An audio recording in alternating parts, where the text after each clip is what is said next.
ମାନେ ଆଜି ଆମେ ଶସ୍ୟ ଉତ୍ପାଦନ ଓ ପରିଚାଳନା ବିଜ୍ଞାନର ପ୍ରଥମ ଅଧ୍ୟାୟ ବିଷୟରେ ପଢ଼ିବା। ଚାଲ ଶସ୍ୟ ଉତ୍ପାଦନ ଓ ପରିଚାଳନା। ଶସ୍ୟ ଉତ୍ପାଦନ ଓ ପରିଚାଳନା ତମେ ଜାଣିଥିବ ପିଲାମାନେ ଯେ खुरपी दा कोदाल लंगल इतार विषय कृषि यंत्रपाति विषय शुणी ना नाई। अच्छा कहल यंत्र गुड़िक सब केउठारे किपर व्यवहार करा जाए कोठी व्यवहार करा जाए ये सब यंत्र गुड़िक खुरपी दा कोदाल कोठारे व्यवहार करा जाए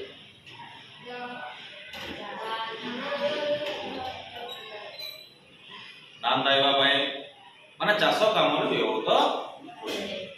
तो तुम्हें जानिछ प्रत्येक जीव बंचिबा पई खाद्य निहाती दरकार। खाद्य नहले गोटे जीव बंची पारिबो नाही। तो आमे उद्भिद मान निज खाद्य निज प्रस्तुत करसन किंतु आमे देखिबा जे प्राणी मान निज खाद्य निज प्रस्तुत करि पारंती नाही। ସେମାନେ का ऊपर निर्भर करंती गछ वृक्ष ऊपर गछलता उपरे निर्भर करते माने उद्भिद उपरे से निर्भर करते निज खाद्य पे। निज खाद्य निज प्रस्तुत प्राणी माने करि पारंती नाही। प्राणी भितर मनुष्य पशु पक्षी एमाने सब निज खाद्य निज प्रस्तुत करि पारंती नाही।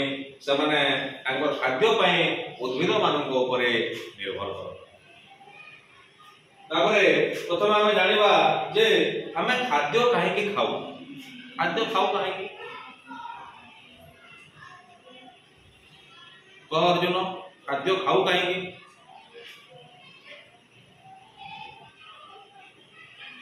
खाद्य आम खाऊ कहीं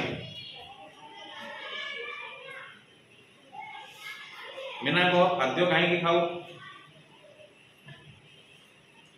श्रुति खाद्य आम कहीं खाऊ खाद्य आमको कौन दिए शक्ति जो बचापे खाद्य खाद्य खाइले हमको शक्ति मिले। खाद्य आम बचापे खाद्य खाऊ खाद्य न खाइले बंचिबा नहीं बंची पारिबा। तो आम समस्ते जानिचे खाद्यर शक्ति मिलसी। शक्ति को शारीरिक क्रिया पाए जीव उपयोग करुछि। शक्ति के आम उपयोग करुछु। आम जो खाऊछु खाइला परे आम शरीर को जो शक्ति जोगाउछि तापर आम पढ़ी आसी पारुछु काम करि पारुछु सब करि पारुछु नहले करि न पारु। खाद्य न खाइले किछि करि पारु। सकाळ तमे जदि जलखिया खाई नथिबो ताले तुमको दुर्बल दुर्बल लागे पढ़िया सब मन नहीं। तापरे मध्याह्न भोजन जेतले समय हो जाउजे तेतले आम मध्याह्न भोजन जदि आम खाइला नहीं ताले हमको मध्य शरीर दुर्बल भल लागे। मध्याह्न भोजन जेतले एकटा हे गले आ मध्याह्न भोजन खाइला हमको भोक लागे काहे कि आम सब दिन एकटारे मध्याह्न भोजन खाऊ। तेणु करी हमको जदि आम खाइबा नहीं गोटे दिन ताले हमको शरीर दुर्बल लागे। कहीं खाद्य आमको शक्ति जोगाऊ। खाद्य आमको माने पुष्टि सार स्नेह सार श्वेत सार आदि सब दे।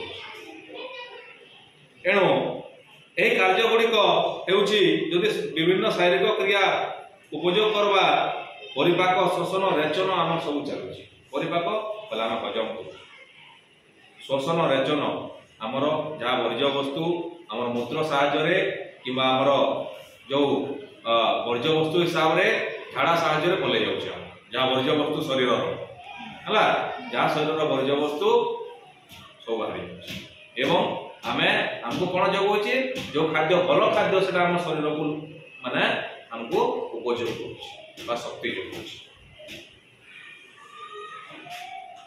खाद्य बहु परिमाण उत्पादन हबार निहाती दरकार। आजिकल देखि चाषी मैंने चाष करूना जेहेतु लाभवान होना चाषी मैंने चाष करूना विराट जनसमाज के खाद्य जोगावार लगे हेले नियमित उत्पादन ठीक परिचालना आ सुषम बंटन आमर निहाती दरकार। जदि आम खाद्य शस्य उत्पादन परिचालना न करबा नहीं ताहले दिन को दिन कौन हम खाद्य कमी जीव पाई परिवार ठीक अच्छे बंद कर।